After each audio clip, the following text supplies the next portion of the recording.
Hi. Hi, Christina. Nice to meet you too. I know Christina hasn't read Real Magic. Have you guys read Real Magic? I didn't want to, you know, when you're reading and you're really feeling it and you're taking it in and it's great, and then sometimes I get this thing where I'm just reading and it's like words on a page but nothing's going in. And so I have to stop then because I think I'm missing the book and I have to wait for that feeling that's going in to come back. So, Real Magic. Oh my goodness. I've honestly, like, this has been such a gift for me because it really kind of threw me out of my comfort zone, which I loved. And it's just been such a gift to pick up this book. It's a book that I read a long time ago, but I never actually finished it. And because I felt like I was reading it for the group, I've committed, and it's brought in some beautiful, quite transformative energy actually, and actually these little kind of miracles, if you like, have started to happen whilst I've been reading the book, and it's really helped me to tap back into that place of inner quiet. So yeah, what I wanted to share is the energy of the books that we read and how that can have such a profound impact on our lives when we let that in and we just feel into the author's energy. And yeah, that's kind of where I thought we could go with this discussion today, and then just kind of see where it leads us. Has anybody else had that feeling of the energy with this book this time? I just went for a little drive with my D3. Oh my goodness, can you see this light? Wow. It's all in the timing as well, isn't it? We pick up the right book at the right time so often, and that's really powerful. And yet we could have picked up the same book a few years ago. Like, I had this book that I bought and I started to read. Oh, it was Tony Robbins' Life Force, and it was on my Audible, and I remember being drawn to it and putting it on my Audible, and then I listened to half an hour and I just couldn't take in anything of what he was saying, and it didn't resonate at all. And then actually on the flight home from Lanzarote, I pressed it again and started listening, and every word meant something. It's crazy that how important the timing is. I know, it's all right. I still love you.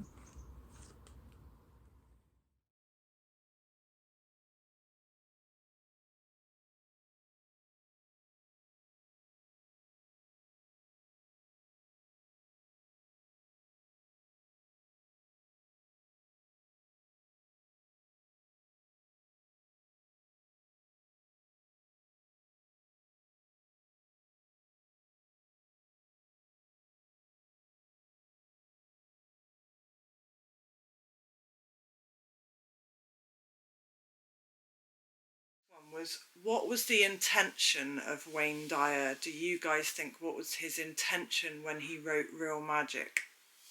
You know, when you're constantly waiting for somebody else to act differently, or you're taking responsibility for somebody else's attitude or actions, it's so much pressure, isn't it? But when you just go, okay, I'll like, one of the quotes in there was something along the lines of the only place in the world to change is your own little corner. Something, I've really butchered that, but you know, just changing the one little corner of your world can have so many amazing rippling effects outwards. I felt this real inner calm, this real level of trust and faith, and I feel like that harmony, if ever there was an intention to set when writing a book, like that harmony that he brings through his words and his level of faith and his level of trust, it's contagious while you're reading it.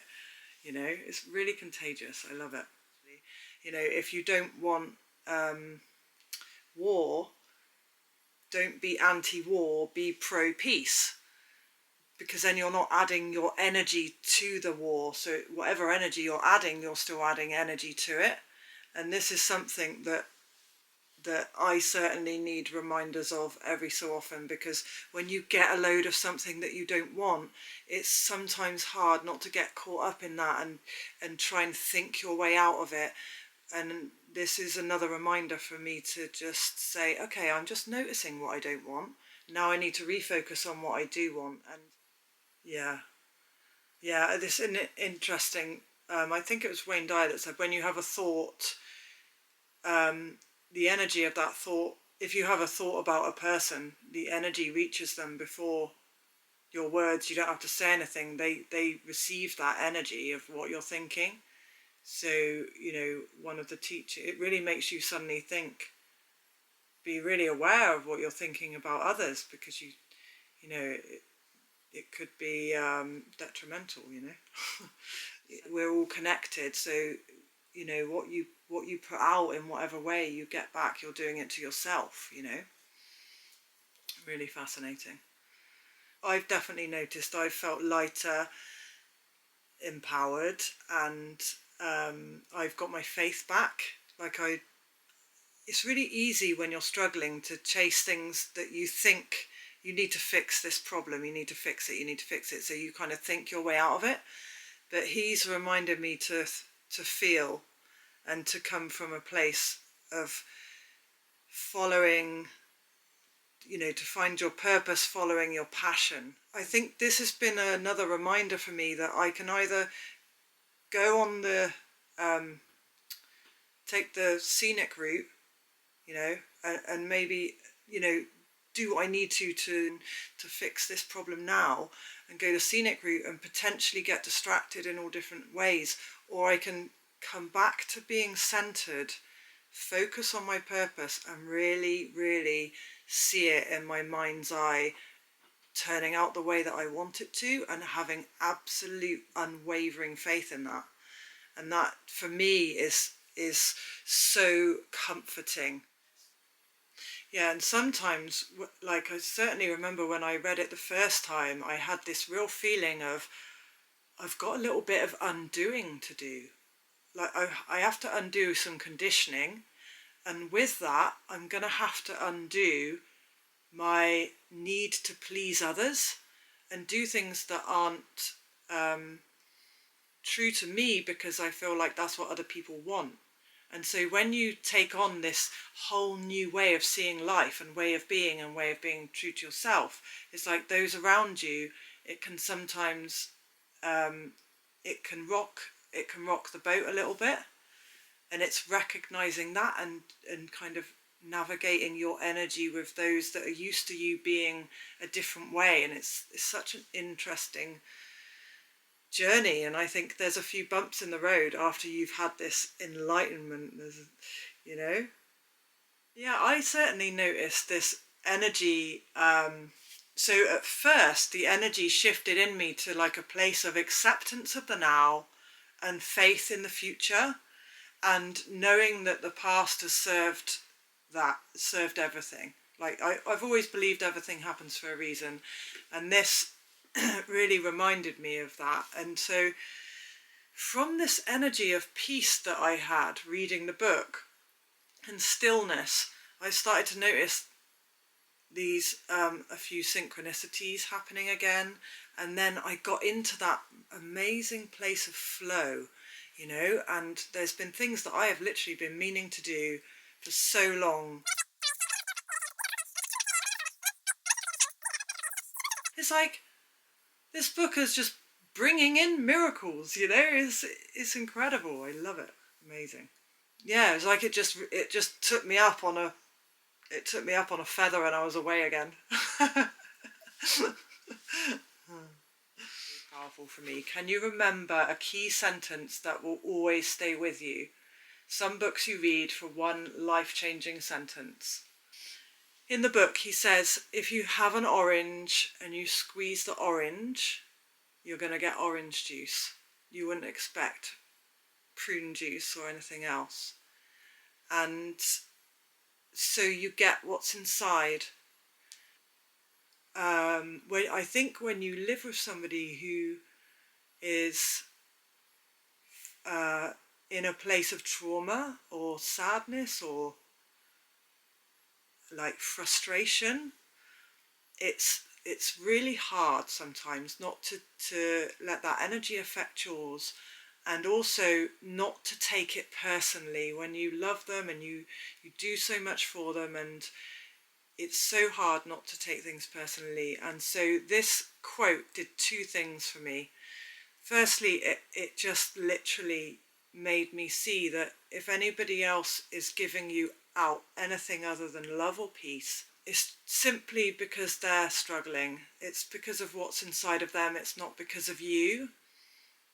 And that was very powerful for me at the moment. And the other thing that it did at exactly the same time as realizing that was it gave me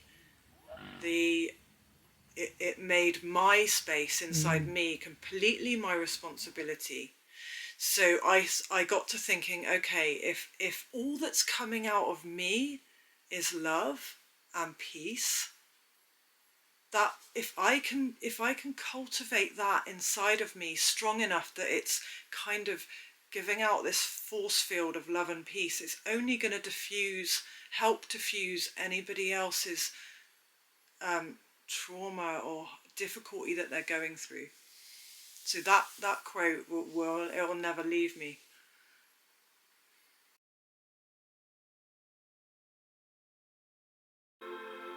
I got my hot water bottle. Yeah, it's freezing here as well. I'm in the south of the UK, and it's really cold. But I can't remember the last time I've been so. I would have before called it lazy. But I've been in bed all day reading Real Magic. So it's been lovely. Yeah, I've done that. So I need a host key. So I'm just going to ask Julie if she has a host key. Right, I'll just see if I get she's read the message, bless her, she's online. She said she wanted a break, but she's been so helpful. I always think it's probably been more work for her this way, having to teach me what to do. So, because I joined the spiritual book club journey ages ago, and where I'm here, there and everywhere, I never really tapped into being a part of it, but it's always been there. I've always been really interested and sort of read the posts every so often, and then this thing came up asking for somebody to host the book club this month. And I remember I kind of just got out of bed one morning and I looked on there and I was like, yeah, I'm going to do that.